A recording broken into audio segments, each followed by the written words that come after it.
I worked with over 150,000 people, but I never gotten any breathwork certification. I never gotten any training. My life looked for a very long time me drinking medicine Friday, Saturday, Sunday, and Monday, Tuesday, Wednesday, Thursday, I travel. Honestly, ready to say that I'm retiring.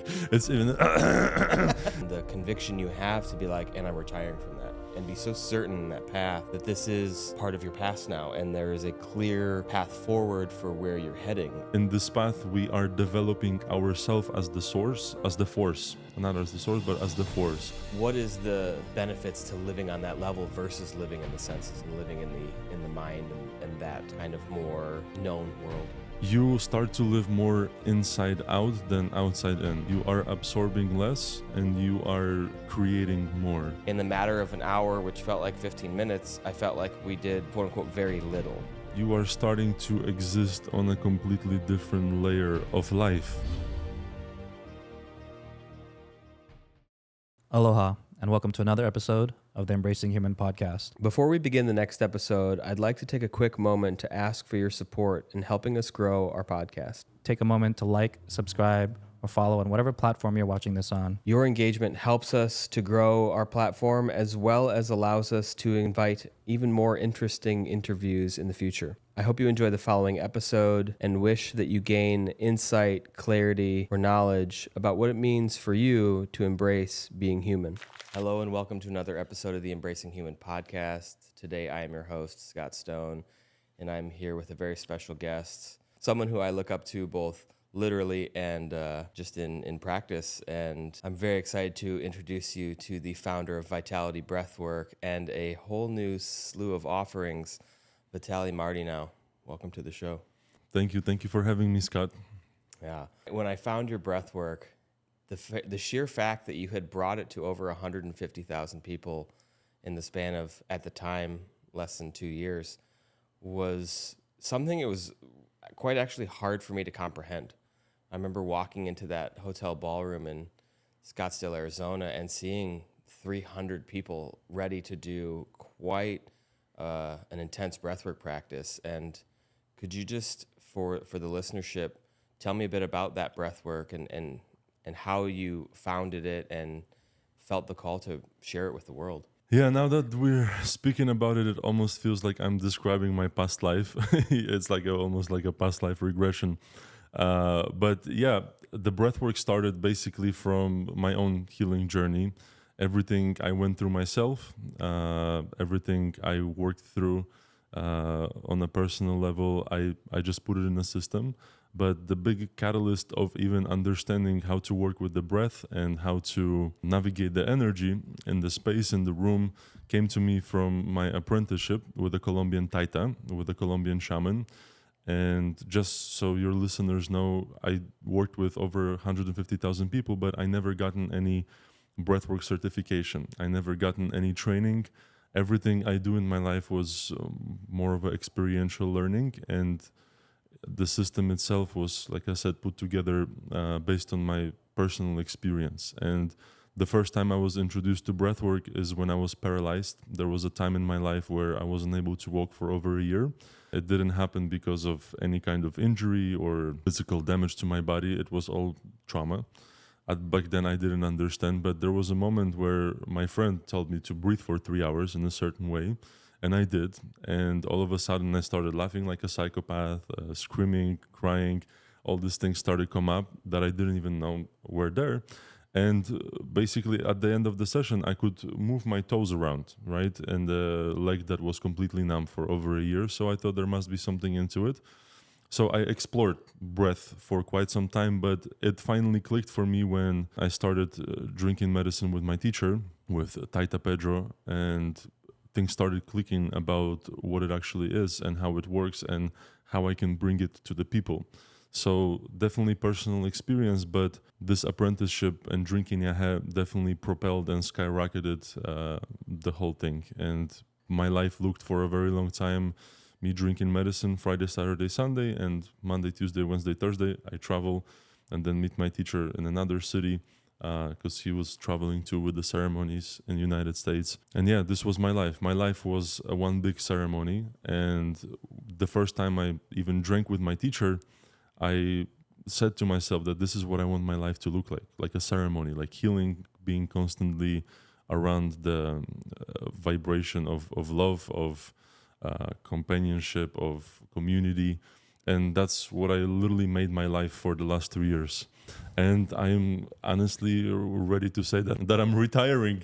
It's even yes, I'm retiring from that. I think that I have outgrown it and I don't want to take it any further than that. There is a program online that I have that I will still be taking people through, because I think the healing aspect of the breathwork is very important, and the way I guide it. Healing is important, but what do you do after that? And not in terms of integration, but the next steps is right now for me personally in my life is more important, because I personally haven't done breathwork in like 2 years, right? And I want to be the teacher who walks the talk, and actually does the things that he's teaching, and breath is not resonating with me anymore. Yeah. I love that. The conviction you speak with about, something that was both, I'm sure from a purpose standpoint, a monetary standpoint, like very, very real in your life, and the conviction you have to be like, and I'm retiring from that, and be so certain in that path that this is part of your past now, and there is a clear path forward for where you're heading. It's something that I think a lot of people would look at you and be like, but Witalij, why? And tell me a little bit about why this path is so clear now of where you're headed. So in your life, you're going to have moments where the easiest way to say it is where you outgrow, when something is pushing you out into a different direction. And something similar happened to my journey with my Yahed teacher, Taita, where I felt a pull to stop drinking the medicine. And I knew exactly that it's time to stop. And because something new, something more light, something more expensive is opening up for me. And right now I'm in the very similar state where I haven't drank medicine in over 2 years. I had my Saturn return, and I met my other teacher who has nothing to do with shamanism, nothing to do with medicine, has a lot to do with the path that I'm currently pursuing and retiring from breathwork for. And yes, it's almost as if I continued to do the breath, it's almost as if I was betraying myself. And it's like, sometimes spirit speaks to you very loudly, and if you don't hear the message, it's gonna shit's gonna go sideways. Usually how it is, just to get your attention, just to realign to your path. And I think that's where people struggle a lot and resist a lot when something new is coming up, and they're like, no, let me stick to the comfortable, because it's not hard for me to travel, right? I meet people, I work with people, I help them heal. It's a nice gig to have, right? From all kinds of standpoints, monetary, social, all of it. It's very comfortable. And maybe just the traveling part, right? Because I'm doing back to back to back to back. A year ago, we had a tour where we hit 60 cities in 65 days. Just imagine that. And we did this tour when I was already on this path, on this next path, not the medicine. And this was almost like a boot camp for me. And even from that tour, a lot of people quit in the middle of the tour on my team because it was too much. Energetically, too much, being constantly changing the cities and constantly being in this screaming, crying, purging. I personally know how to come back to myself, but even me showing other members of my team, it was hard for them to stay with the tour, 60 cities in 65 days. It was a boot camp for me to understand if what I'm getting into actually works. Mm-hmm. And it worked. Mm-hmm. And now it's just evolving and evolving even more, and I'm ready to fully step into it. Mm-hmm. Yeah, I remember hearing in the lecture you shared with me where, you were talking about, an event would go from, let's say 5 to 9 or 6 to 10 p.m. You'd leave the event center by 1, 2 a.m., and then you have to get up at 4 a.m. to start your practices. Mm-hmm.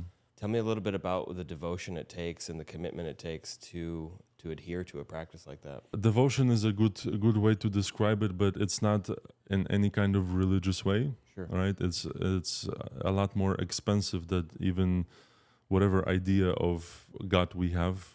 Imagine it farther, imagine it more expensive. And when it comes to the practices, it's a choice to align yourself with the path of higher knowledge, with the path of light, with the path of the spirit. And the structure of our practices, every single day we have 3 practices in this path. The first one starts an hour before the sunrise. We call this period Radun, where the sun is starting to come through, and not in a visual spectrum, but starting to interact energetically with your structure.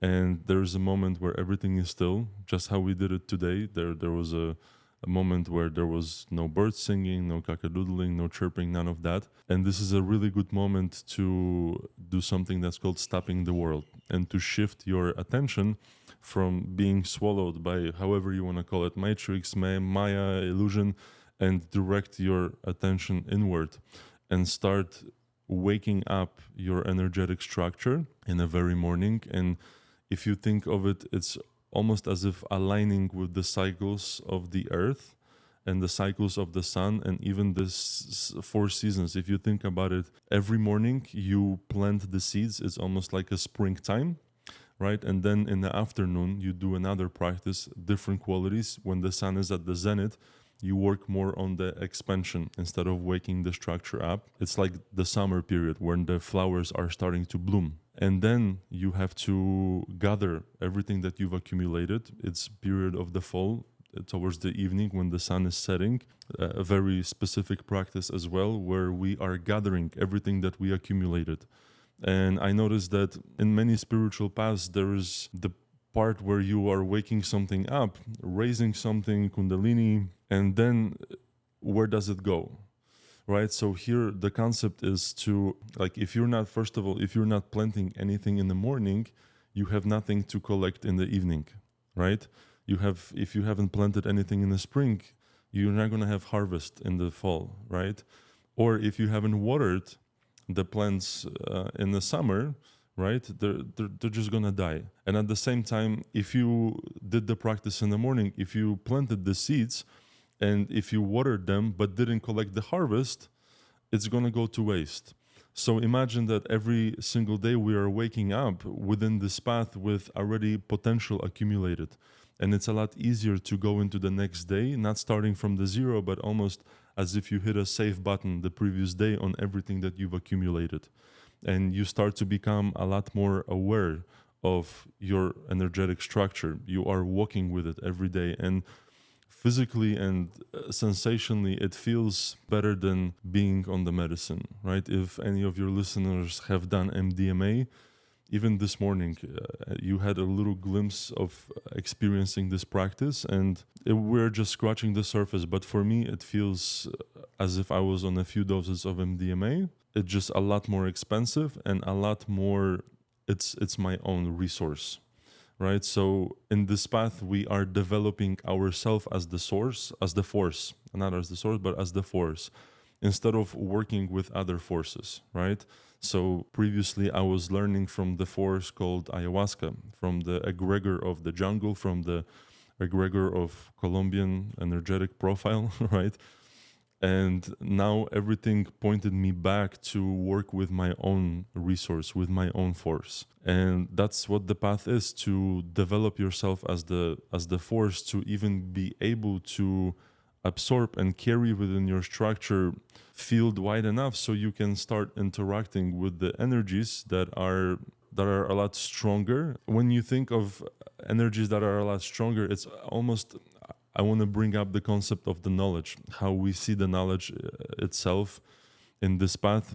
We see it that it has qualities of light and qualities of fire, right? So we're seeing it as there is a higher knowledge and the lower knowledge, right? And when it comes to the higher knowledge, it's not that one is better than the other, right? But if you think in terms of like a 3D concept, there's a person who can build a bicycle, right? And there's a person who can build a rocket ship, right? Spaceship. It's almost as if, obviously, the person who is building a bike does not have the knowledge to build the spaceship. But the person who can build a spaceship, that knowledge is kind of included in the package of how to build a bicycle. So in terms of light and fire and the quality of those qualities of the knowledge, there will always be a fire that is hotter and a light that is brighter, right? So our job as in this path is to even be able to carry and to work with that knowledge that is hotter, that is brighter. I said that there is always going to be knowledge that is hotter, the light that is hotter and light that is brighter. So first of all, our goal is to aim for that which is brighter, which is higher, which has more energetic potential, and we are almost preparing our structure to be able to interact with the knowledge of the higher force, higher power. And it's hard to put things into words about it. That's why I'm even just now coming out with this, because my teacher speaks Russian, and everything that he's been teaching me has been in Russian, and I wasn't able to even understand most of it, whatever he's saying. Like even today, I'm pointing you to certain areas and like, yeah, what the fuck the pearl is, right? How do you understand that? Why are we calling it pearl, right? So there's a lot of areas that are a little bit gray when it comes to understanding things with the mind. But that's one of the purposes of this path, to get you out of the mind, right? In Russian folklore, we have this character of Ivanushka Durachok, which is like a stupid Ivan, right? And he doesn't use his mind, right? He doesn't use his head, and everything in his life just aligns perfectly. And he goes there, he doesn't know where to take that, he doesn't know what, and he's just in a continuous flow. It's like the spirit is guiding him, because he stopped interacting with the mind. So part of this path is also shifting your attention from interacting with the mind and five senses to going into the second attention, where you are able to perceive the world in a much subtler way than just a physical touch, sight, just the physical reality. So when it comes to what you're talking about with the subtler aspects of life, what is the benefits to living on that level versus living in the senses and living in the mind and that kind of more known world? You start to live more inside out than outside in, right? You are absorbing less and you are creating more. Right, most of the people, especially right now with their phones glued to their hands, to their faces, it's our attention is constantly out, and we think that, oh, this is free, but it's not. It's the currency is our attention, and wherever your attention is, right, that's where the energy accumulates, and that's where you exist. Whatever is outside of your attention is also outside of your experience. Right, so if your internal world, if your energetic structure is outside of your awareness, outside of your attention, then you are just feeding this Maya illusion matrix, however you want to call it, right? You are the battery. But the moment you start to direct the attention inwards, you start to actually develop your essence and what you came here to be. I noticed when we were doing this practice, right? So the subtleties of holding attention to very subtle things, right? The inward gaze, and then the noticing of attention towards a certain part of my body, to another part of my body, to another part of my body, to another part of my body, and really building. Can you speak to the ability to hold all this at once and what that translates into in life? Even if you try to, let's say, bring your attention to your left knee, your right elbow, to your left ear, and to your right pinky toe, and hold it all together, it's already hard, right? But here we are working with subtle energetic currents, subtle energetic fields, subtle ingredients, right? It's almost as if when you have a soup, right? You have certain ingredients. You have water, you have pepper, you have salt, you have chicken, you have noodles, you have carrots, and it's almost as if as you continue to grow with this path, it's you're adding the ingredients to build out your central channel. And I don't mean the central channel that in the mainstream people see it as that's where the Kundalini energy rises through. This is slightly different central channel, and being able to hold it, it's like you stop the fight against the entities, you stop the fight with stressors, triggers. It's like this path is not about healing anything. Healing might be a byproduct of it, But here we are increasing our energetic potential. We are increasing, expanding our energetic structure. And what comes with that is that you are able to carry more energy inside of yourself. That means that you are a lot less reactive. That means that all the shamanic tools that I used to have, even calling in certain energies, I don't need that. I don't work with third party. I have everything in me that I need already integrated and work through to be able to come back to my energy. There is nothing that you are fighting with. It's constant redirection, and not mental. Don't mistake that for, oh, let me change my thinking, right? It's literally shifting your attention into your inner structure, right? And there is even different types of attention. At first, you start to develop the second one that is helping you to see more from neutrality, more less from a description, right? Because to even get to the second attention, you have to quiet, not even quiet, but internal dialogue cannot be present, right? And that's it's very hard to even grasp, because most of the meditations, most of the spiritual lineages out there, for them, this whole concept of stopping the world, it's the goal. And here it's the baseline. We cannot move any further with this path until we stop the world, until we turn the gaze inward, until we activate certain keys within ourselves that are helping us to completely flow in with our attention into our inner structure. Yeah, it reminded me of the practices that we were doing this morning, and just, you know, the focus on one thing, and then building, and then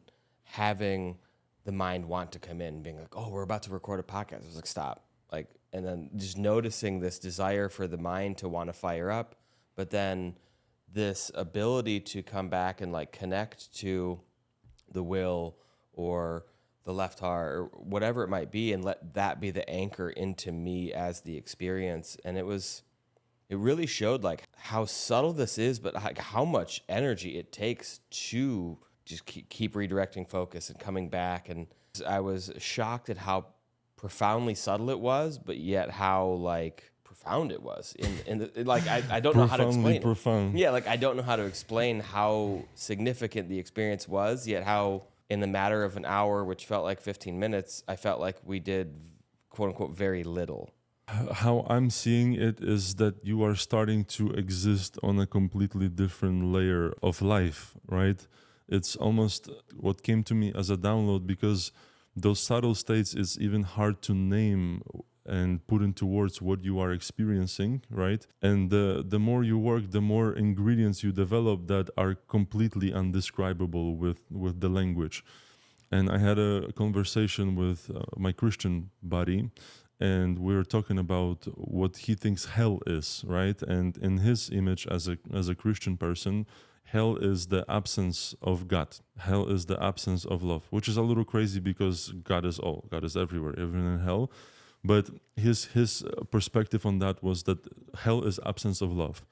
And as I'm looking back at my journey with the medicine, there were many moments where I would go to these hellish realms, and it was complete chaos, and I couldn't get out of there until I created love from scratch. Not even found it somewhere, because there is no love. It's like you had to understand what love is so much that you are able to create it from scratch, which is hard. It takes a lot of energy. When everything is disintegrating, you're starting to create something that is organizing all the chaos, right? And that's how even figuratively speaking, this dimension came to be.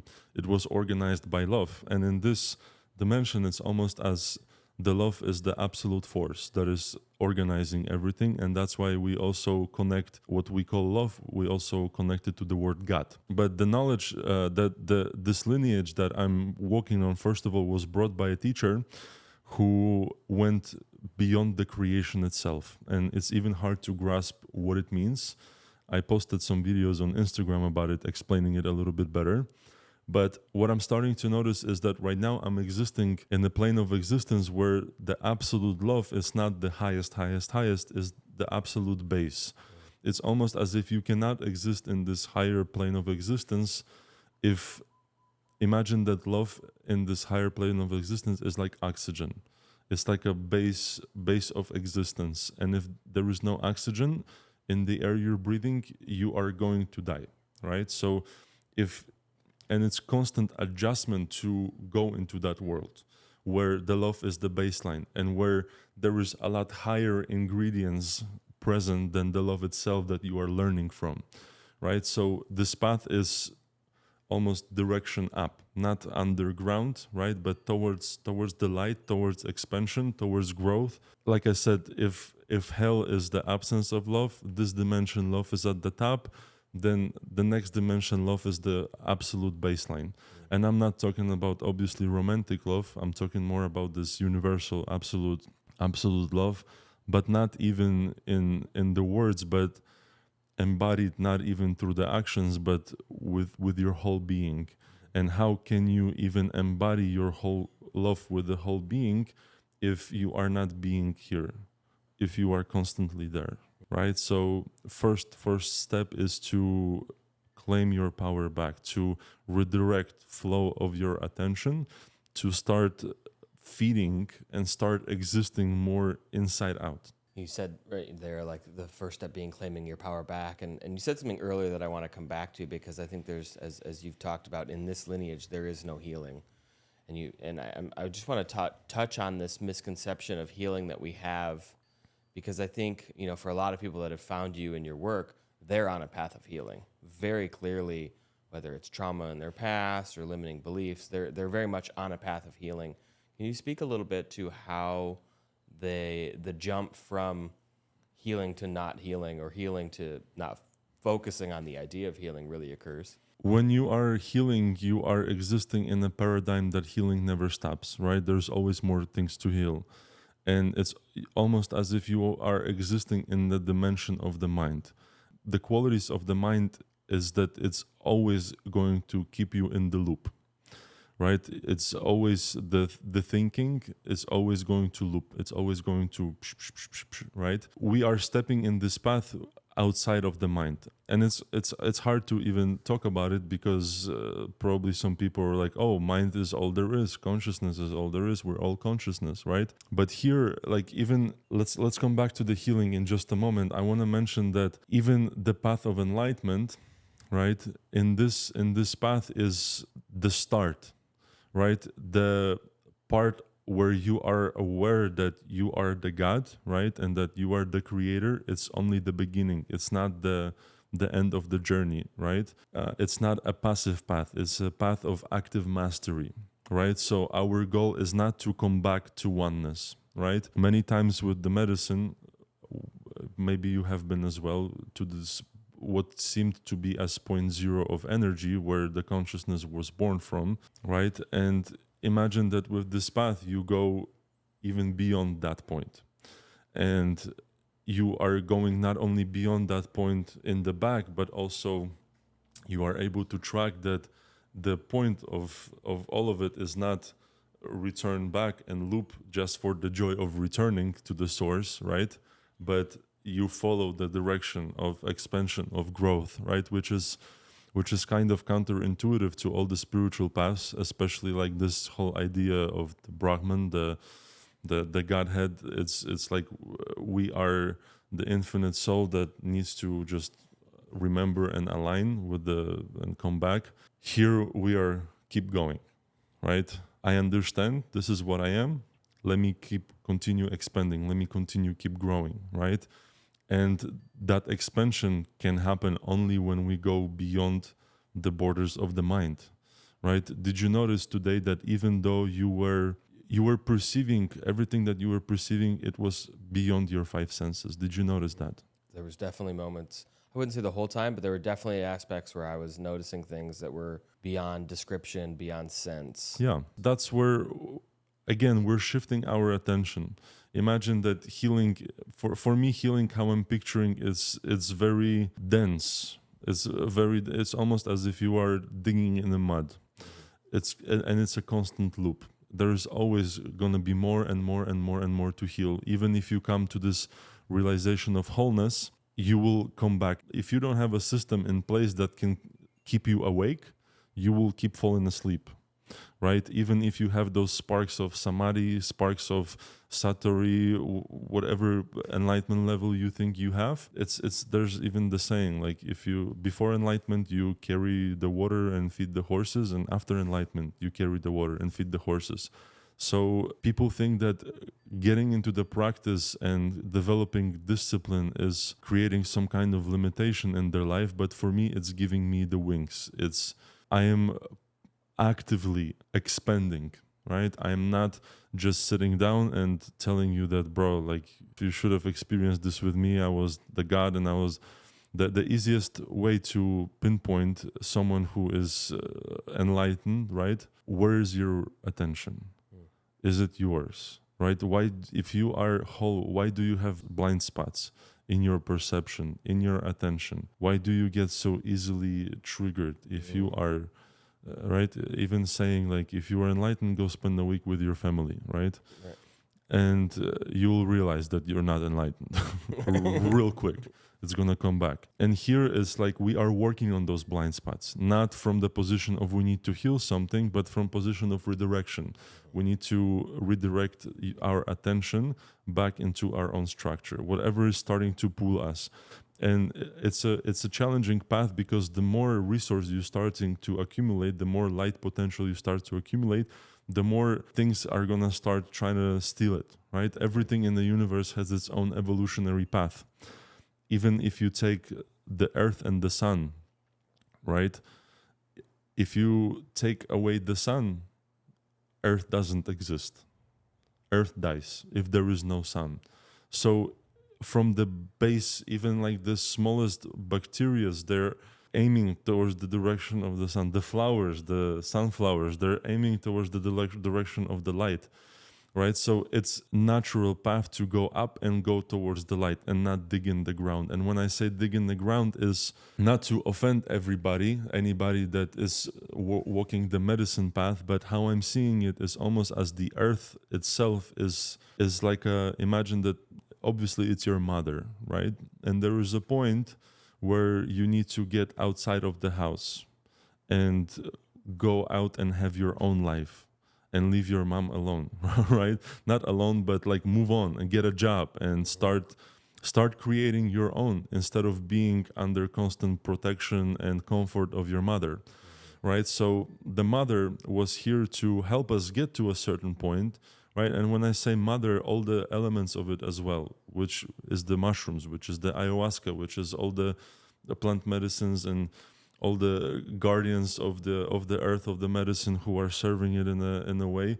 This is all almost like a developmental level of going through the kindergarten to the primary school up until high school. And then if you don't get the memo that it's time to leave mom's house, you're going to live in mom's basement. There is even this whole thing that a lot of people are coming back to Christianity right now, that we're on the path of New Age, because there is no real substance in the path of the New Age. And even how, like I said, how this path is different is that we continue grow, we continue expand. We're not just passively saying that I am whole, I am one with the universe. And if you are one with the universe, my teacher told me this and even gave me an example, that if I was to put your energetic structure on the structure of the sun, you would be a vegetable for the rest of your life, right? So we think that we are whole, we think that we are God, but we are not even able to hold the structure of the sun. And the sun is just the closest star over here, right? So even when it comes to the healing, remember when I asked you to close your eyes, right?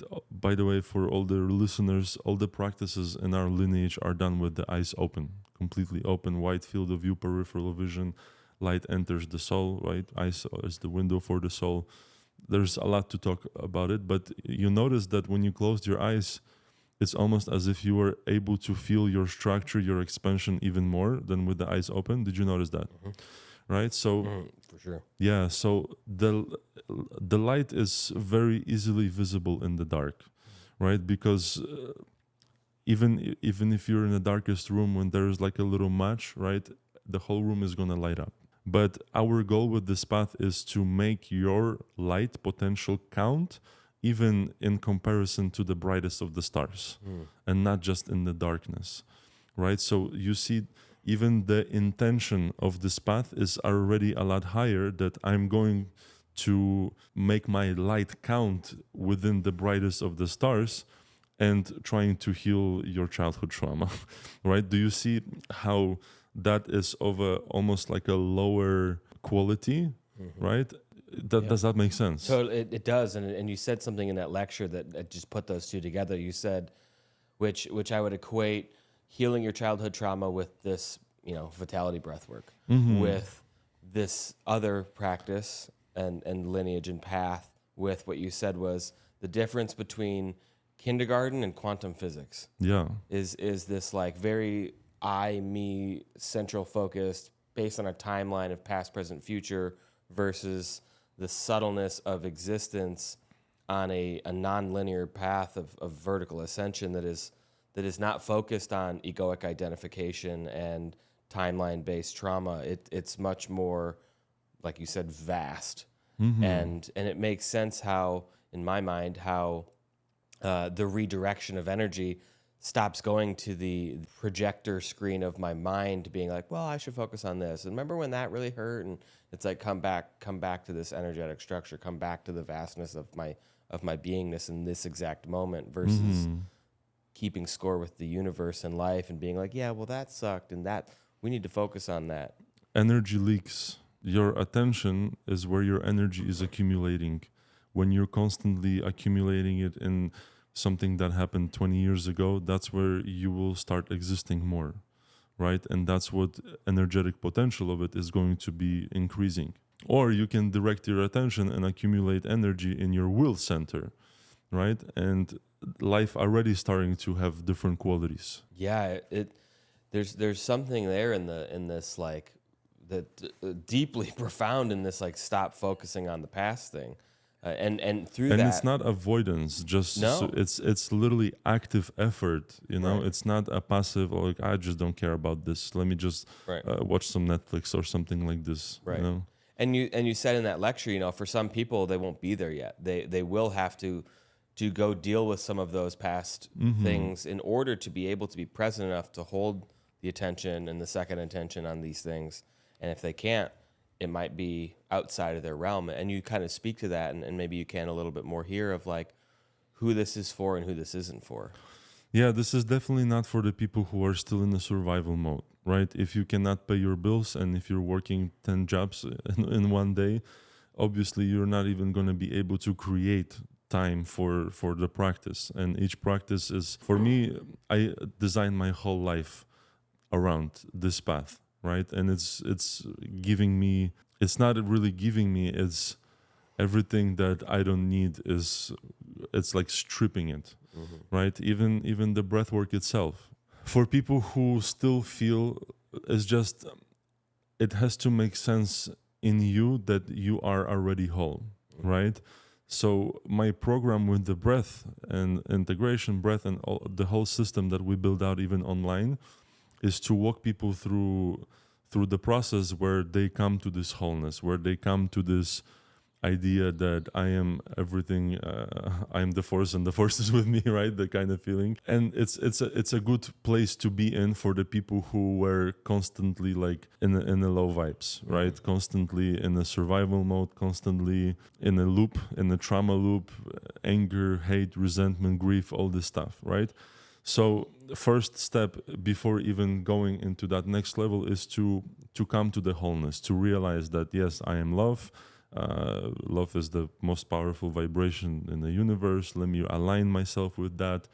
Let me love myself and all that stuff. This is all beautiful. But what do you do then? Right? You've done 200 ayahuasca ceremonies. What do you do now? Right? Are you going to base your relationship with God on the connection with the medicine, with the mushrooms, with the ayahuasca, or you're going to really go within and inside out? Right, without any tools, because all the tools are there in the first place.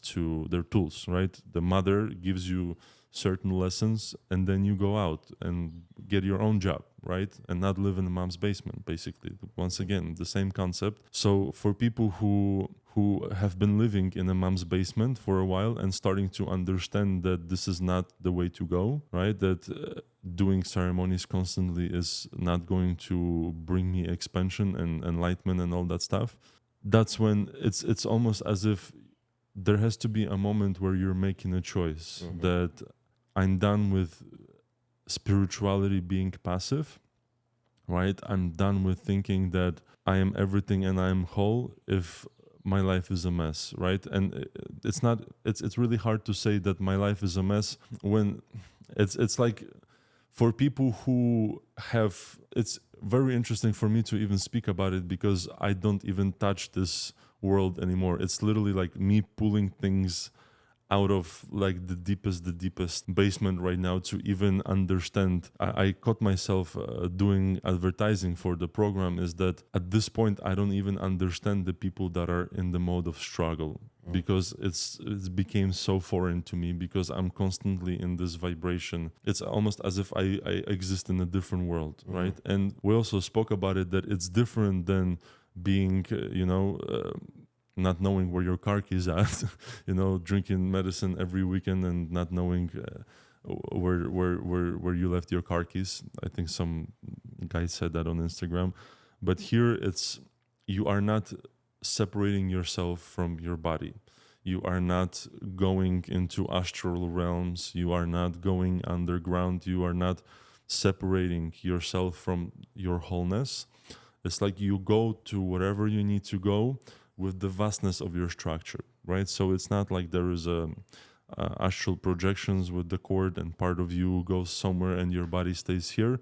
No, it's almost as if, the Russian dolls, matryoshkas. It's like there's one doll and there's another and there's another, and you can operate from this doll, but this doll is also moving everywhere, right? So the first one is your physical body, let's say, right? The second one is your energetic capacity, vastness, and you are carrying it with you everywhere. It's not that you are separating your essence into, you're not fragmenting yourself by going into all these different dimensions with the medicine, with the channeling, with whatever it is. It's you are developing yourself as a structure, and then you are going through the expansion, and not even through imagination, not through visualization, but through sensing. It's very obvious, like whatever we did today, it wasn't just imagination. You could literally cut it with the knife. It was so obvious, right, that the structure expanded. So going back to the question, who is this for, is I think, first of all, it's for people who feel the call. As I'm speaking about certain things already might start aligning, because even though sometimes I speak and sometimes I cannot even find the right words, as I'm speaking from that expanded state. And whoever is ready to pick that up, they will be able to walk this path as well. And it's not that you have to be spiritually advanced, right? I always say that I'd rather have a complete beginner than a level 5 Reiki master, galactivation specialist, right? It's the same concept that come to me with an empty cup. And even today, working with those centers, it's like not that you are trying to pick up from the memory of how it feels or even what it means to direct your attention to, let's say, to Manipura, right? And light up the fire there. It's almost like I said, you are raising little infants that become babies, that become adults, that create their whole worlds inside of you. And you are co-creator of that, right? And each of those worlds are interacting with you and adding qualities to your own structure, right? So for me right now, instead of shooting hape up my nose to ground myself, right, I go to my will immediately, right? Something is clicking me out of my attention, out of my poise, right? I come back to the will immediately. Clicks. I'm here. I go back into my central channel, and I feel the vastness, I feel the expansion, and I understand that those are not my kind of problems to be upset, to be angry, to be resentful. It's like you are literally aiming for the higher.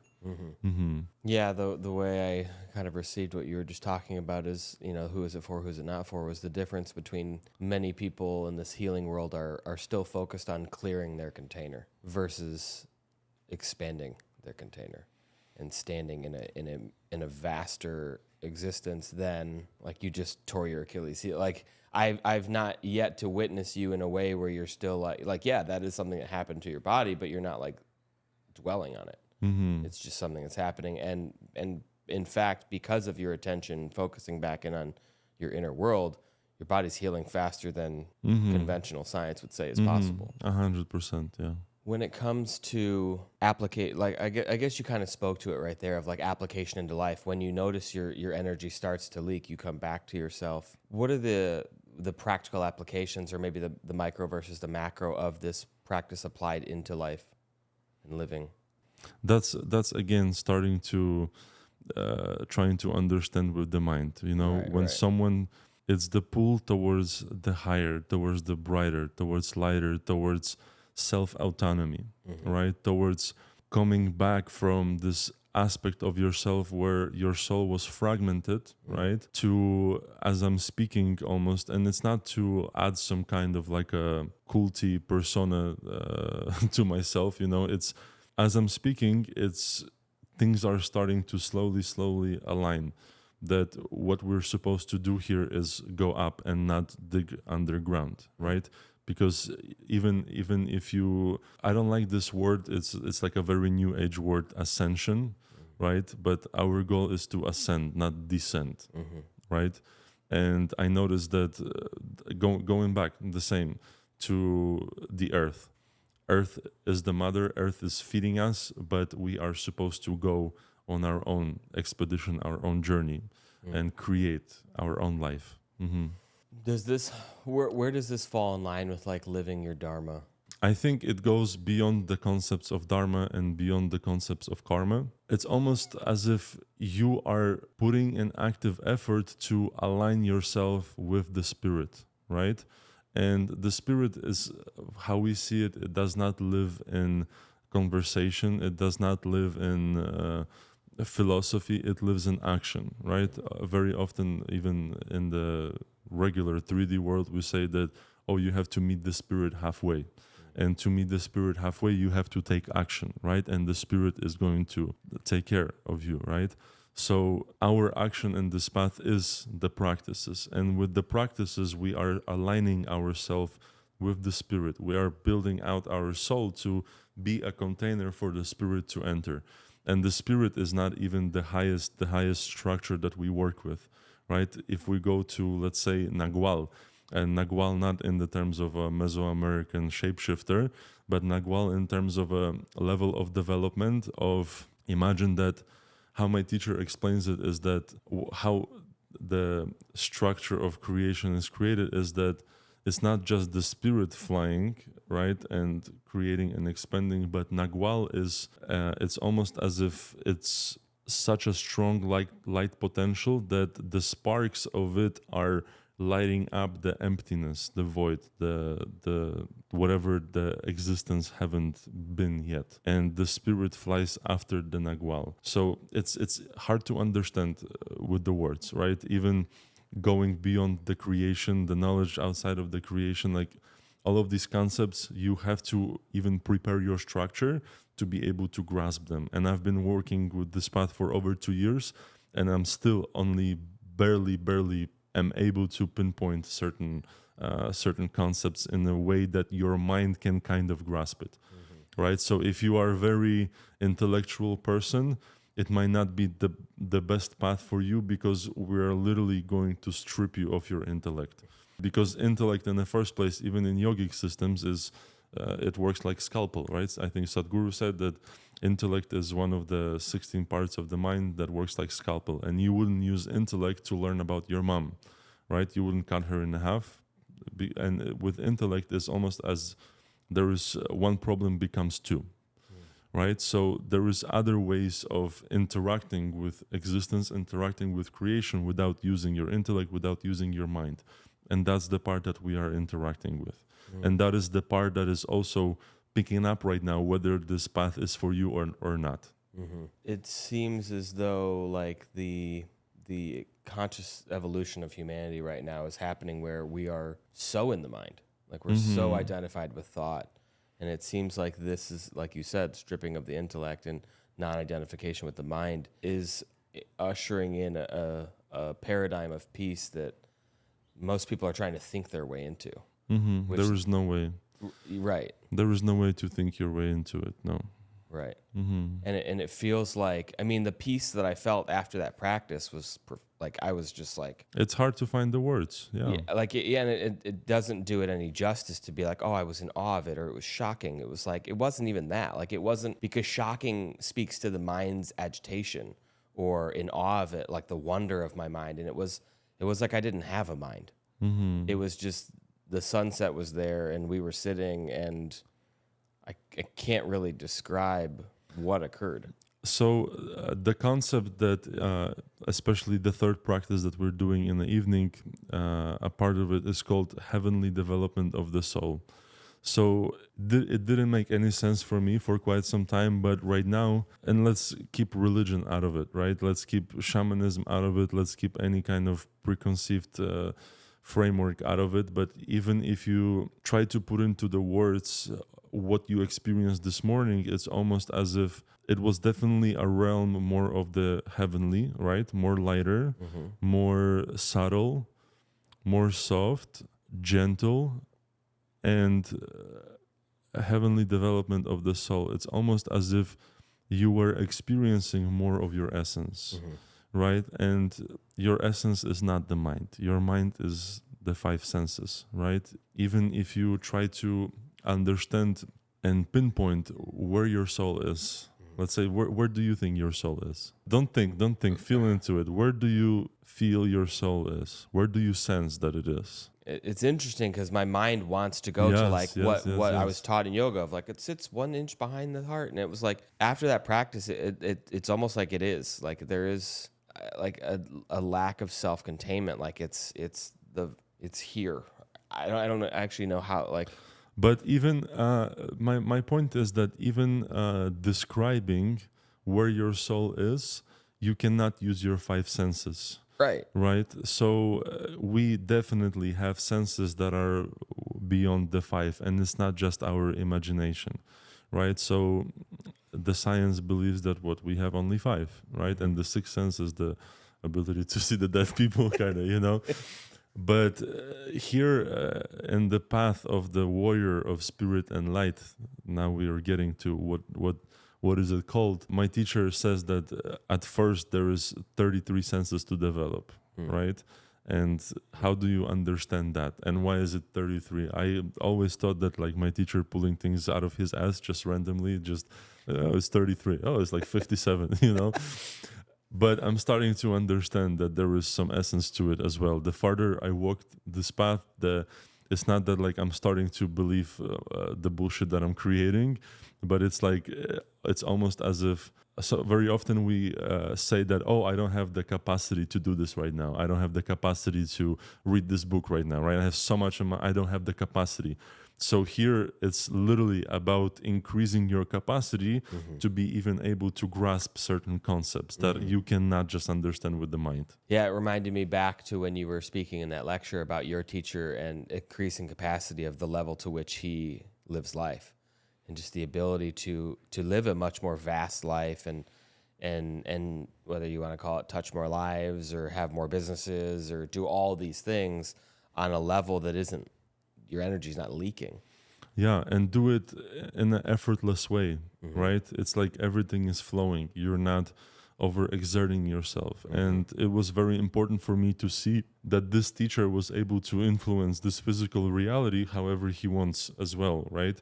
So he's not just like it's almost like, you know, Michael Jordan, he's a great basketball player, but maybe he's not the best person, right? Maybe like he's a gambling, he's this and this and this, right? There's a lot of rumors, whether you believe or not, but basically like even his egoic persona, and there's just this separation that we think that, oh, because he's a great basketball player, he's also a great human being, right? And then it comes back to the teachers. when we think that, oh, the teacher is a great shaman, it doesn't mean he's a great human being, right? And it was my intention to find a teacher who is aligned both within his work and within his life, with his family, with how he lives, right? And that is also the first thing that should call you to someone is, if you want someone to be your teacher, look how they live their life, right? Not just like what they preach, but how they're actually living and how they're walking the walk, the talk, right? So with this teacher, it was really interesting to see that even though he's the field of him, like you have to be a certain level development to even understand what this guy is.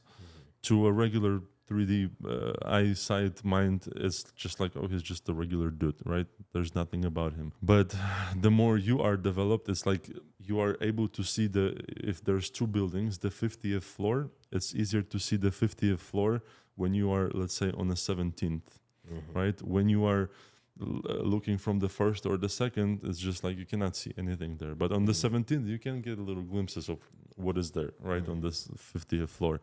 So similar principle, right?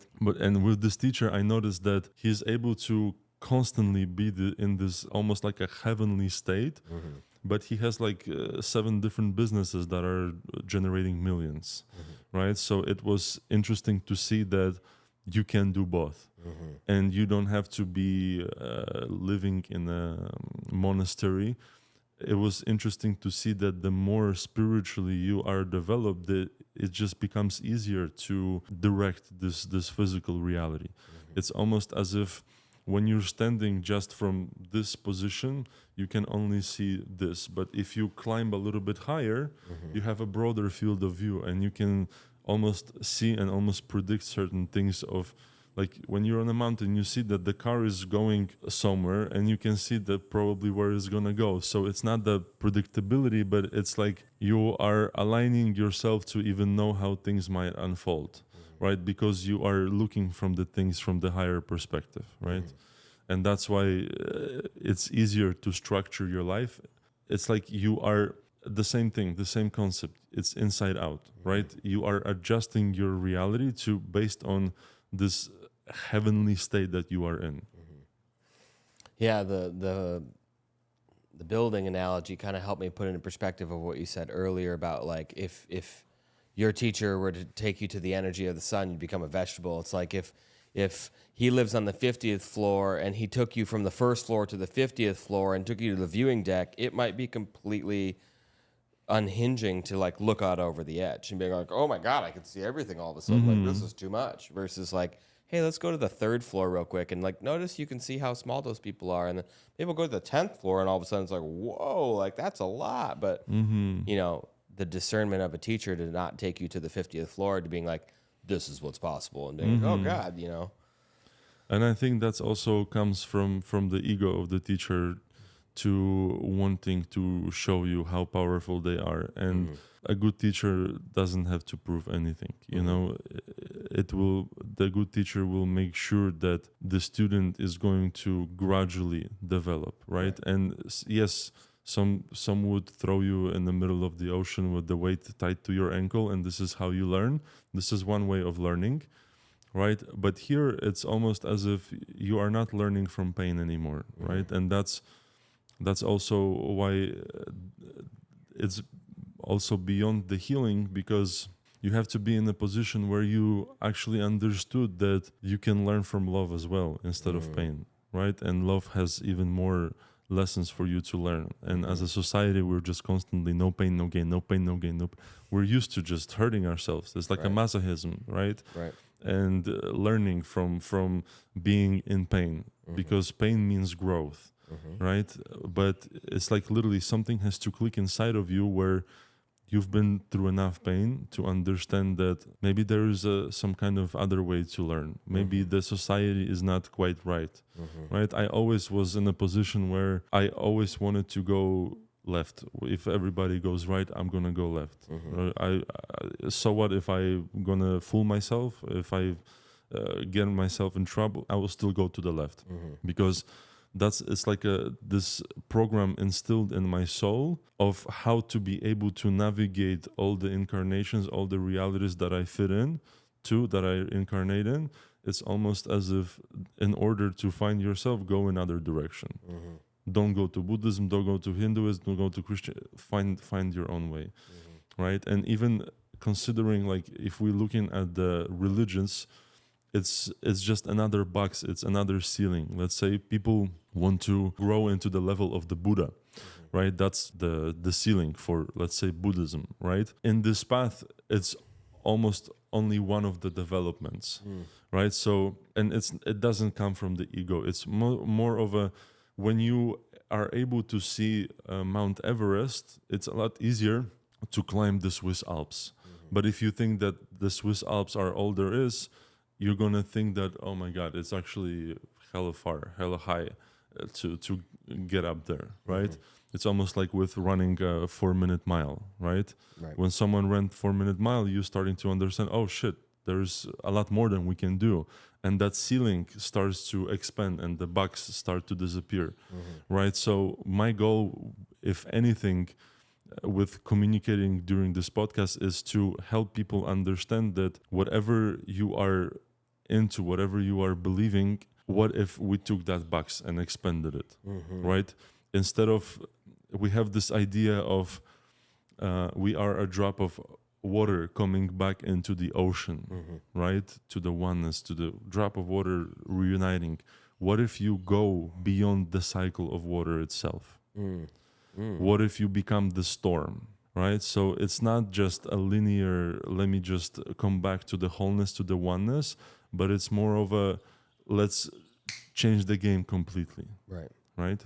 Yeah. It reminded me of something you said in that lecture about, you know, when Steve Jobs met his guru and asked him, like, what's possible? And he said something, you know, anything's possible, and then he creates the iPhone. And that was just one of the examples of when Steve Jobs changed his paradigm of how he could live and how he could contribute to humanity. You know, it's like anything's possible. And it's not just, oh, the flip phone is now it's a brick phone. It's, you know, it's not linear progression. Yeah, and it's also more, it was more of a, him asking like, how do I know if I'm enlightened, right? And the guru said, you will be able to create anything you want in the physical reality, right? Because I think that a lot of people have these misconceptions that to be spiritual is to exist in a completely different realm and kind of be separated from the 3D, right? And no, for how I see things right now, the more you grow in a spiritual way, the easier it is to influence the physical world, because the physical world becomes even of a less importance.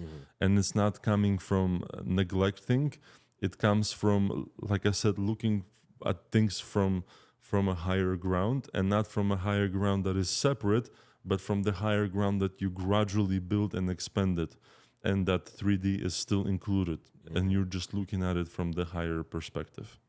You talked earlier about like the end goal is not enlightenment. Would you say this path has an end goal? No, there is no point A and point B. That's why I like it, because it's a constant, continuous expansion into the infinite, right? And even in the infinite is not infinite, right? There is more and more and more. There is a whole structure of creation that the teacher who brought this knowledge here kind of drew out. And it sounds bonkers, right, when you first look at it. But the more, like I said, I walk this path, the more things start to integrate that, oh shit, it actually is what it is, right? And yeah, it's like I could take hours to just explaining the construct of the creation itself from the standpoint of someone who went beyond it. And what I like about this path is that there is no dogma, you know? It's not that like, oh, this is the only way to save yourself, or this is the only truth, or follow me. The guy who brought this knowledge, he was not in the public eye at all. He was a hermit, you know? And only towards the end of his life, he had like a few students. And one of the students was my teacher who initiated me to a certain degree. What, coming back to this idea of the dogma, is here's a certain path, try to walk it for a moment to see for yourself if what I'm saying is truth. It's not based on faith, it's based on action. It's based on go and see for yourself, try it out, test it out. And the thing is that the more you walk, the more your capacity expands. And it's like I said before, you don't know where you're going. You're going there, you don't know where. To take that, you don't know what. So there is no point A and point B. It's a constant journey.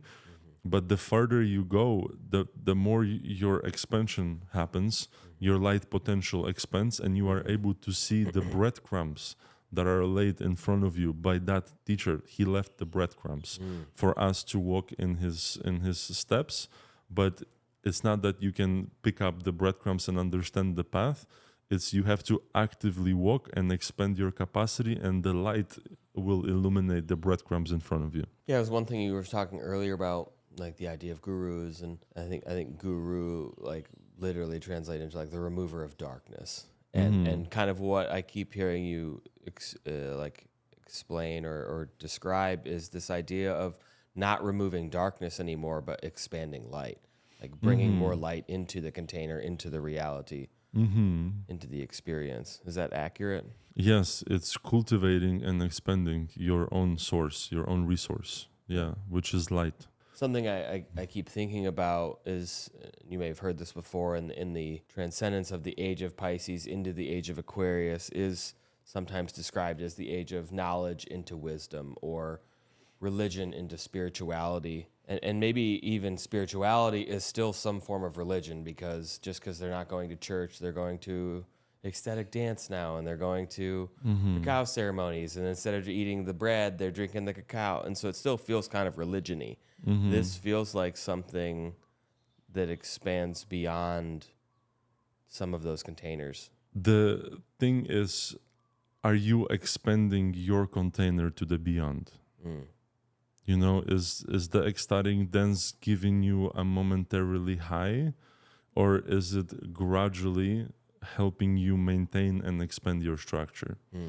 Right? So I haven't found many lineages or practices where it happens fast and also very subtle, where you can actually track and notice that it's not just your imagination, you are actually starting to accumulate your potential, right? And when something that came back to me when we spoke about the knowledge, and that there is always higher knowledge and there's lower knowledge, and that it has quality of light and the fire, it's always that the fire that burns brighter, it's always going to include in itself the fire that is less bright, right? It's like even with healing trauma, imagine that healing trauma concept is a dry leaf, and you're throwing it into the fire, into the higher knowledge, right? So this concept of healing is already inside, integrated structurally, partically, into the structure of the fire,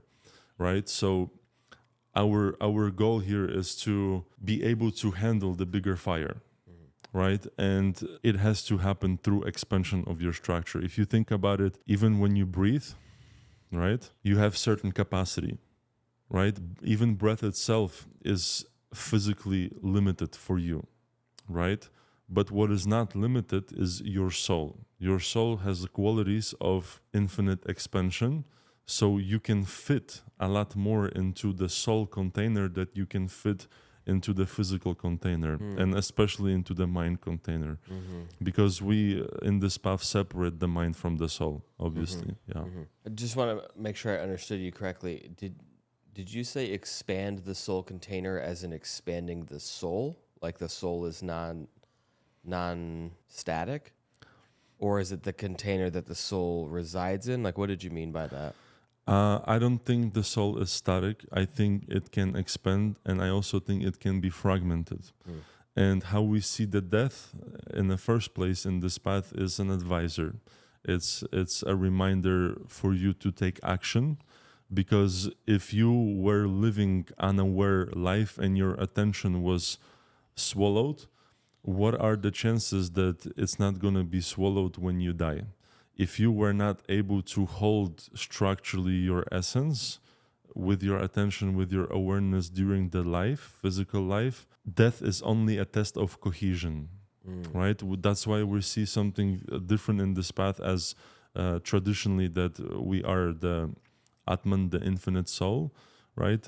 It's almost as if you are given a potential with your birth, like a little seed, like a potential, and your job is to grow it, right? To expand it, to grow it, right? And a lot of people get sucked into the matrix so much that they even forget that they came here with a certain spark that is of the same quality that the creator is, right? We were made an image, right? So we have this spark, and for a lot of people, you can even notice as a healer yourself, as a practitioner yourself, it's almost as people are disconnected from their soul, right? Or people are, how we see it is like the soul is fragmented. There has been so many events in their life that it fortified this illusion, right? It made it more and more and more real. Especially what fortifies the illusion is the pain, right? It is the suffering that keeps you hooked in that, oh, this is real, right?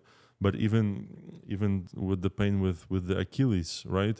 It's like I didn't allow myself to get sucked in to this illusion where the pain is something that keeps this illusion fortified, right? You know what I'm getting with it, you know? So when it comes to the concept of the soul, one more time, we have a different understanding that like a Jivatma in Advaita Vedanta, that it's an eternal soul. We are a part of something eternal, right? But it's almost, if you are not tending to the fire, it's going to go out. And it's not because the fire is evil or because the fire is good. Is the natural phenomena, right? If you are not adding something to the fire, it's gonna go out eventually. So if you are not doing anything to grow your soul, right? And when I say grow your soul, it doesn't mean doing good deeds, right? It's to literally shifting your attention from the physical into the inward and into your essence, into that spark. And at first I noticed that my spark was almost completely dead. And one of the things my teacher said is that the new teacher, not the shaman, not the taita, that I'm basically waist down underground, and that I'm gonna have to pull myself by the hair, that he cannot do anything, that I'm gonna have to, it's going to be a heroic effort. And what he meant is because I was learning so much from ayahuasca, right? And compared to even right now, as you've done, just scratched a little bit of the surface. And I just don't want to offend anybody who's still on the path of the medicine. But if you take the medicine and if you take specifically yahe, let's say, and you take the state that you were in today without using your mind, what do you think has more light and more of your own essence? Yahe, the state that you go into with yahe, or even a little bit that you scratched today? What do you think? I would say the latter. Me, like my essence is right. So there is this concept that, like I said, I don't want to offend anybody, but it almost clicks for me in this way. And I have a lot of love for the medicine, just so everybody knows.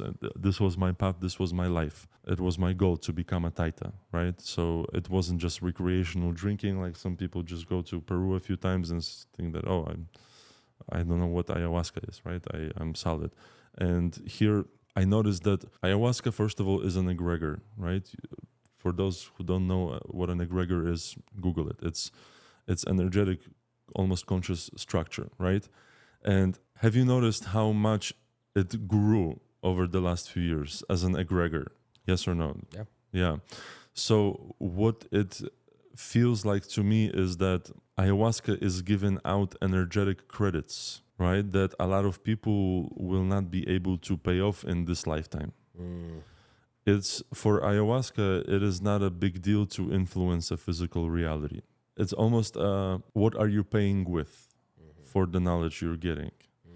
Even I was speaking with one of my students who I'm trying to change her perspective as well. She's like, oh, I asked Archangel Michael to clear out my third eye. And I'm like, how much did you pay him? right? Like I said, everything in the universe has its own evolutionary path, and nothing is for free, right? And you just don't understand what you are paying with for those services, right? Everything, the earth itself has its own evolutionary path. The ayahuasca itself has its own evolutionary path. And everything in the universe seems to be directed towards self-autonomy, towards light, towards carrying a strong energetic potential inside of it, right? Even the earth itself, the sun for the earth is the father. The earth is learning from the sun to one day eventually maybe get to that level, right? And it's not in terms of like physics, but in terms of even consciousness, right? Like I said, what do you think has more consciousness, earth or sun? Right, the sun. Right? It's like almost intuitively like the sun is the source of light itself. Right. If you take away the sun, there is no earth.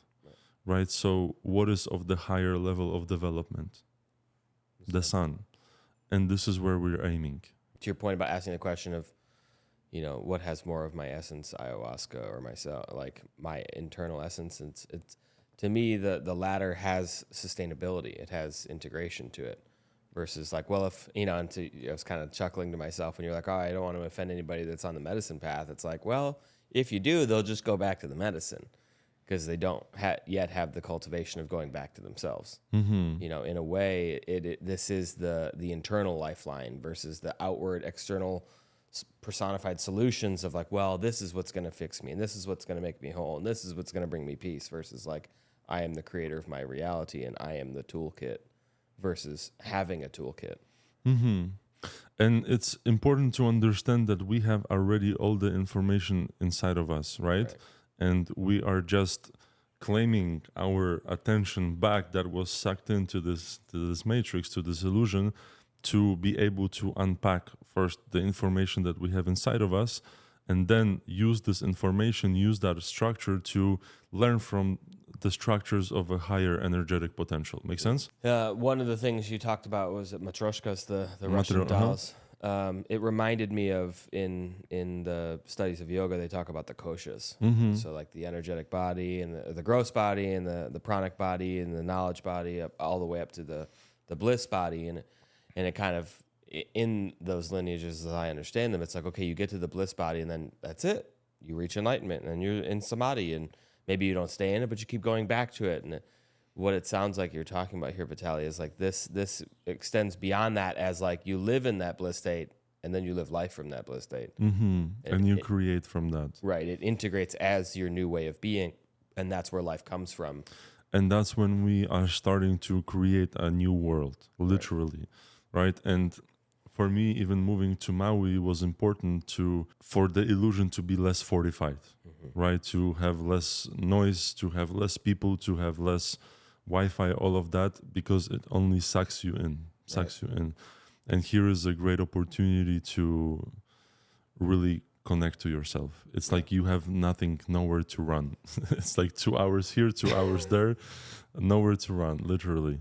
When I moved to Maui, you know, I went into a deep spiral of just, well, partially because of the grief, but it was clearing out so much of my container, and there was so much confrontation, and I was like, I was actually kind of like disillusioned to Maui because everybody was, how's paradise? And I was like, well, it's hell if you're living in hell.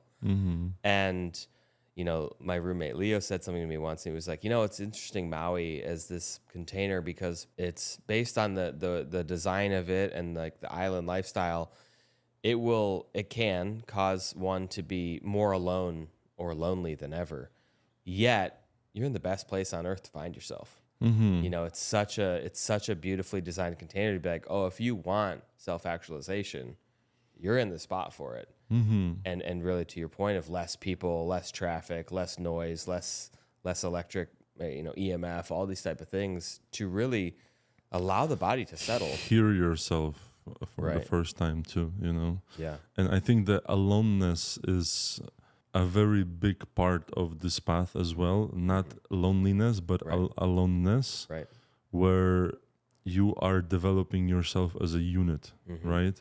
As in the Slavic terms, there is a reason why they call Odin, the main god, and like even like the Norse Slavic mythology, and Adin in Russian means one, right? So you are becoming a unit, and in this path you are a warrior that does not fight with anybody, but that is fighting, not even fighting, but Right.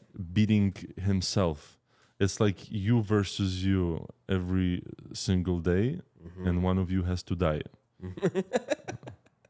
Right. every single day. Yeah. And it's like every day you are born new with this path. And it's like, imagine going to the ayahuasca ceremony to die. It's hard. And with this path, it's literally, it happens every single day. Every single day, it's like the parts of you are just falling off. It's not even that you are actively fighting it. It's just like you are taking such a deep ownership of, first, it's your attention. The attention is the easiest thing to communicate for those who listen, because you don't have a free will if you don't own your attention. Right? The base human right on this planet is that we have a free will. No, motherfuckers, you don't have a free will. Your attention is not even yours, right? Your decisions are influenced by your phone, by the advertising, right? You're constantly there. The moment you start claiming your attention back, that's when you start to have that free will. Right. Because free will is an ability to be able to direct your attention wherever you want it to go, right? And accumulate energy there. Right now, it's scrolling. Right. How? I mean, I'm talking about myself as well. Going taking a shit, you stay there until your legs go numb, because you're scrolling through all the reels to the left, to the right, I mean, it's true, and I haven't been doing that for a while, and it feels so liberating, right? I'm not into any drama and nothing.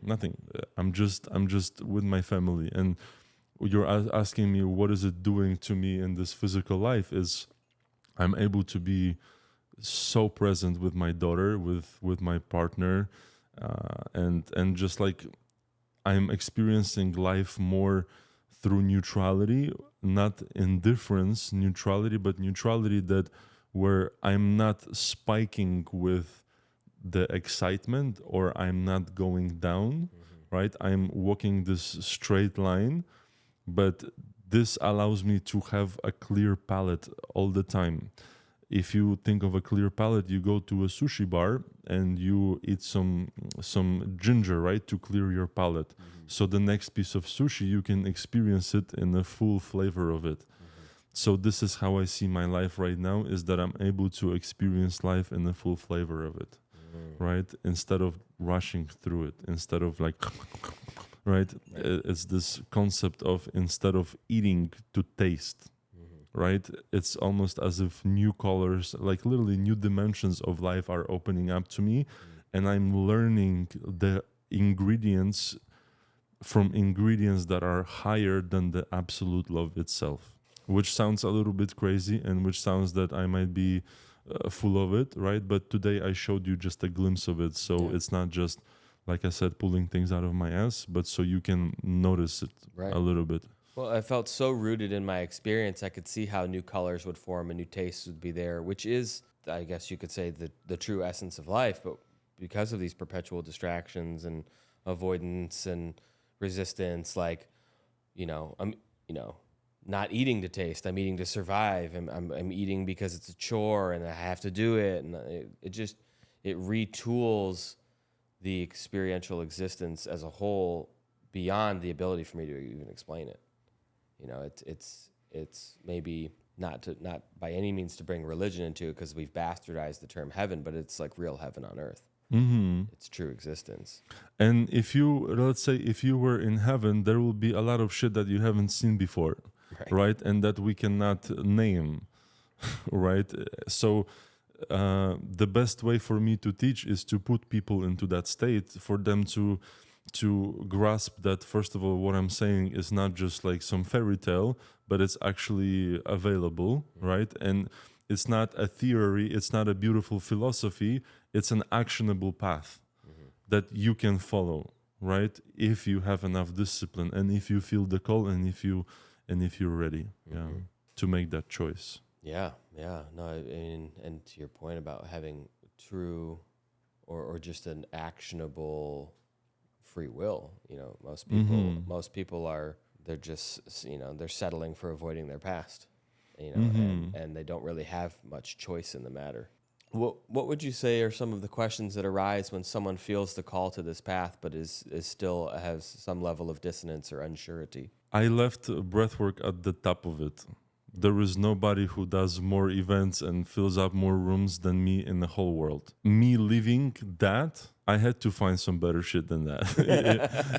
It's Right. like I would be stupid just to leave all of this and just trust my judgment that this is, if even someone who listens maybe been to my breathwork and they felt this love, this connection, this togetherness, this oneness, this clarity, this shift, this is times million. And this is same way how a few years ago when I went to my teacher's first ceremony and he became my teacher, I noticed that this is what I want my life to look like. This is what I want my life to look like. Wow. Yeah, right now. And breathwork cannot be a part of it. Wow. Maybe like once a year or twice a year I do something, right?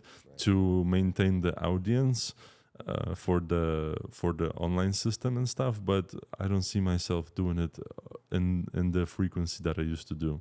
And, just to express my gratitude for you having answered that call, because, it's where I met Amber. We met at a Vitality Breathwork in Phoenix, and like there's something about what you cultivated in that room that is palpably real, and for the 150,000 people that can speak to that, of like there's real, whether it's healing or benefit or just connection in that, and the level of surety in which you speak about this new path. There's not like I don't really know. It's like this is fucking it, and this is it.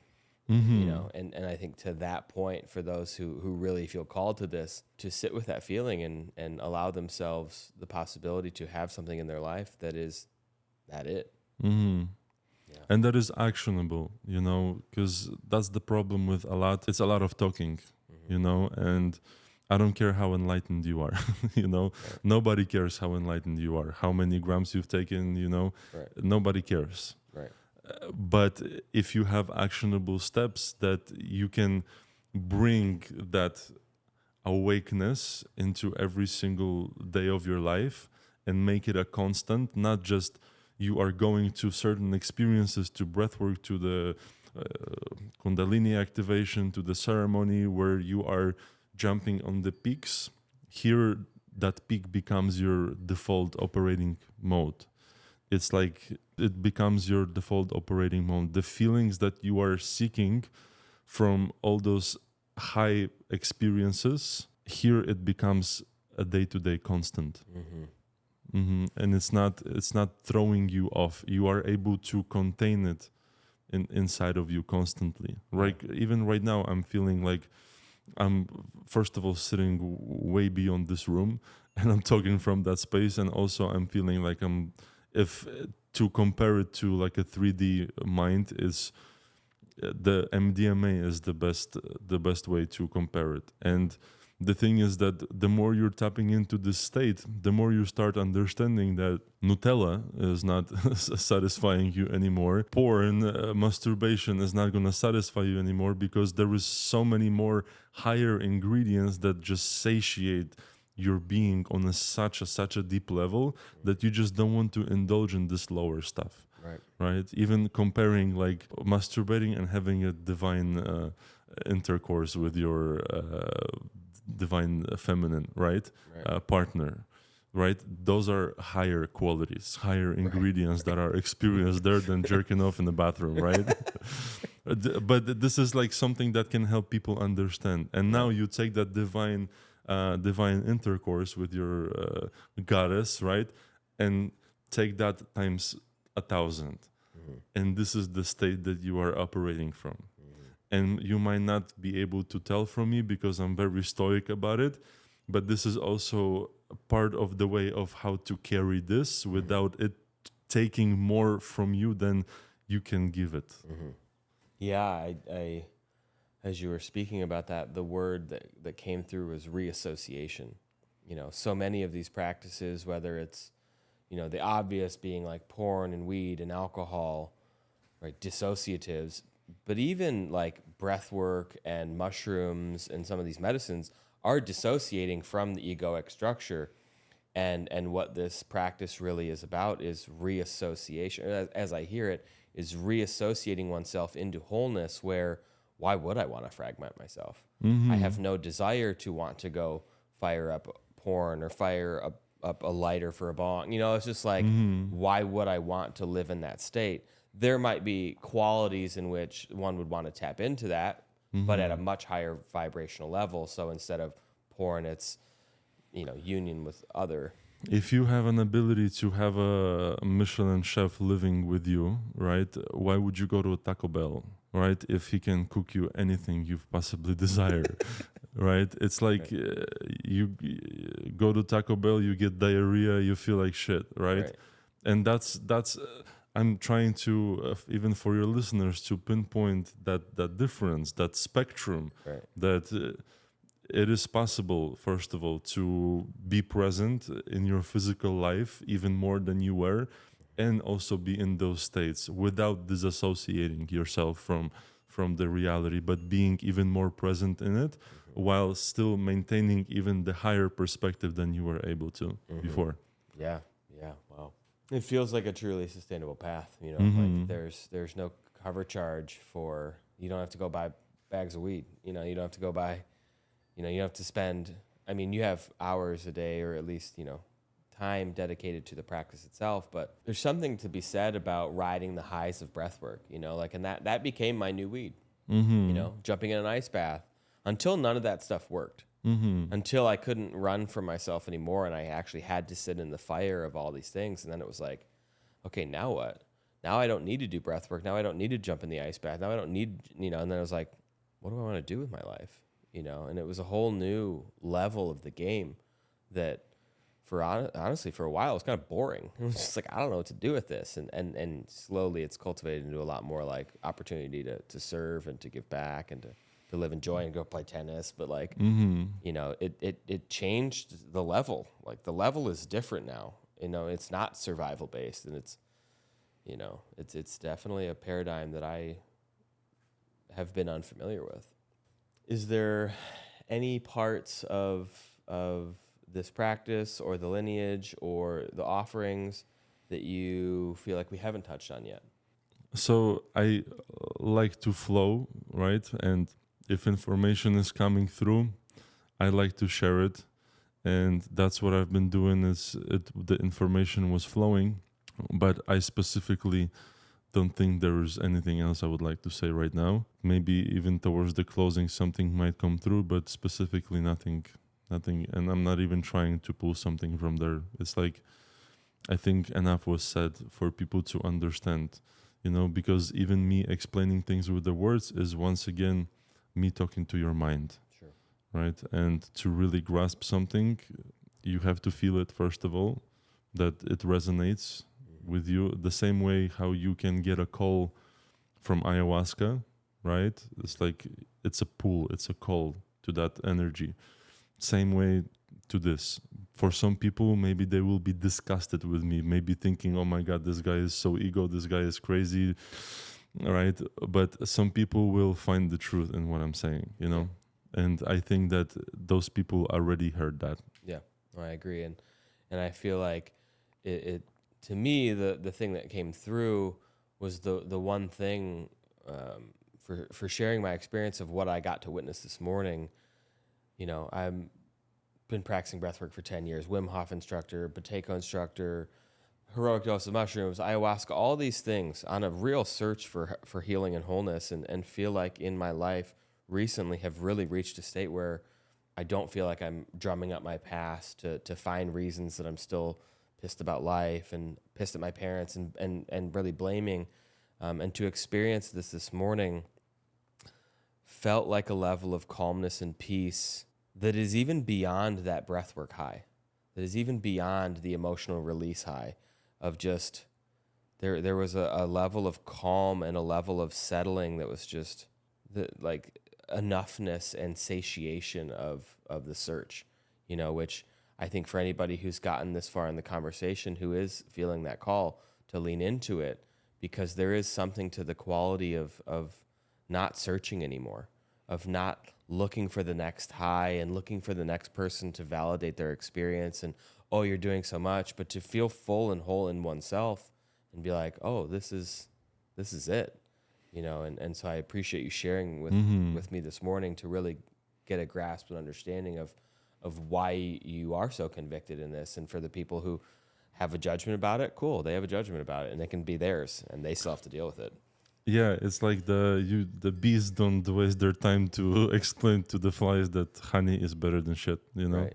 This kind of thing. And it's not that I'm higher or better. It's like I made the choice, Right. and it's my life isn't I live in Hawaii with my family. Everything is all the basic needs are way above taken care of. Right, everything is flowing. I'm literally in the dimension of heaven. I don't if this is like in terms of physical things and existing in the physical realms, I cannot imagine any other place and any other way for me to live my life for it to match the description of what heaven should be. Yeah, right. Like I cannot picture anything else that would make it more heaven than it already is. Make sense? Right. Taco Bell.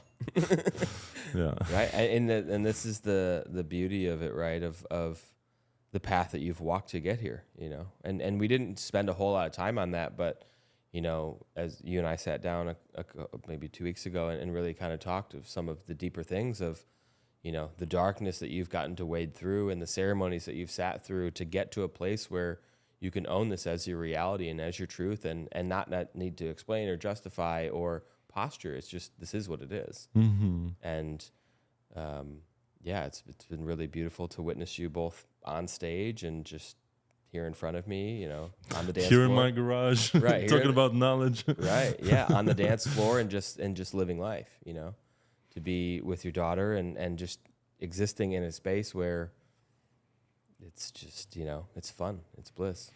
Yeah, and it's like how I'm seeing it right now is that I created a certain kind of world that if you feel attracted to that world, come check it out. Come work with me. Come help yourself understand what this world consists of and how you can learn from that world to be able to create your own in the way that you desire. Right. Yeah. Their version of it. Mm-hmm. So on that note, where can people find more about you? Yeah, so definitely Instagram, Witality with a W, just how you hear it, Witality with a W. I'll be posting more and more and more. And if you want to just like a little breakdown, there was the videos I posted recently about this path. And also my website. On the website, you can find both the program for healing and what you do after the healing, okay?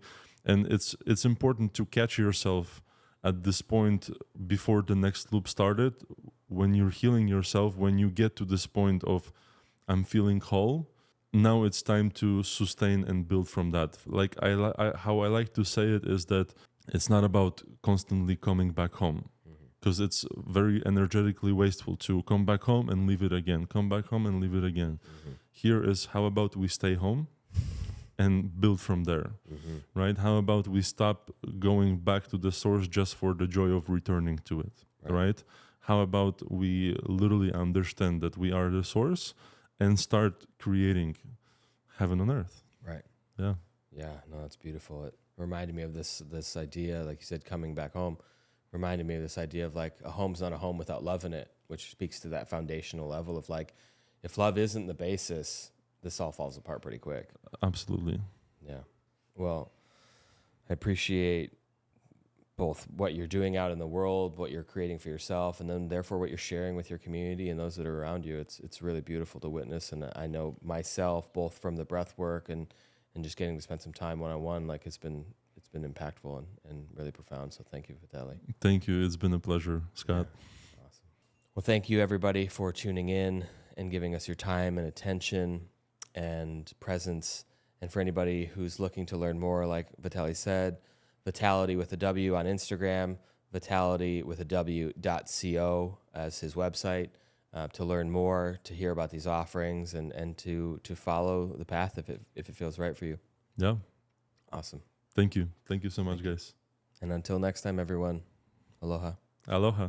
Thank you for taking the time to listen to the interview today. And if you haven't already done so, please like or follow us on whatever platform you're listening to, and let us know if you have any questions or comments or requests of future interviewees. And we hope you find this inspiration, the clarity, and the direction to fully lean into being human, whatever that means for you. Aloha.